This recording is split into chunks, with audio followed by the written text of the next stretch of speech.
ప్రభుత్వ విప్ ఆది Srinivas assembly media point వద్ద మాట్లాడుతున్నారు. లైవ్ చూద్దాం.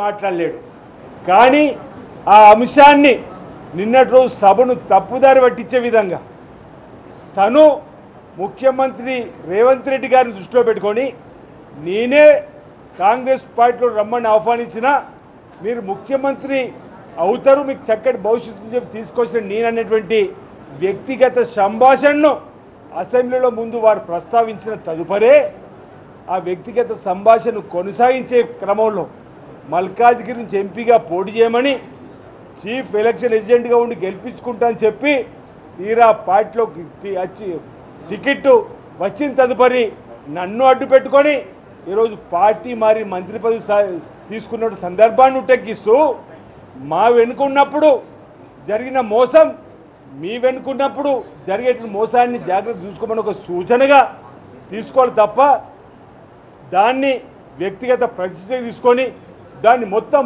ఈ రాష్ట్రంలో మహిళా లోకాన్ని కించపరిచినట్టుగా అవమానపరిచినట్టుగా బీఆర్ఎస్ పార్టీ చిత్రీకరించడాన్ని మేము తీవ్రంగా తప్పుపడుతూ ఉన్నాం. మహిళా లోకానికి ఇచ్చేటువంటి గౌరవం కాంగ్రెస్ పార్టీది. నిన్నటి రోజు మేము చెప్పినాం, ఇందిరాగాంధీ గారి దేశానికి ప్రధానమంత్రిగా, శ్రీమతి సోనియా గాంధీ గారు యూపీఏ చైర్పర్సన్గా, శ్రీమతి మీరా కుమార్ గారు లోక్సభ స్పీకర్గా మనకు తెలంగాణ ఇచ్చినటువంటి సందర్భాన్ని 5 మహిళా తల్లుల్ని భారత జాతీయ కాంగ్రెస్ పార్టీకి అధ్యక్షురాలుగా చేసినటువంటి కార్యక్రమం. ఈరోజు మహిళల గురించి మాట్లాడేది.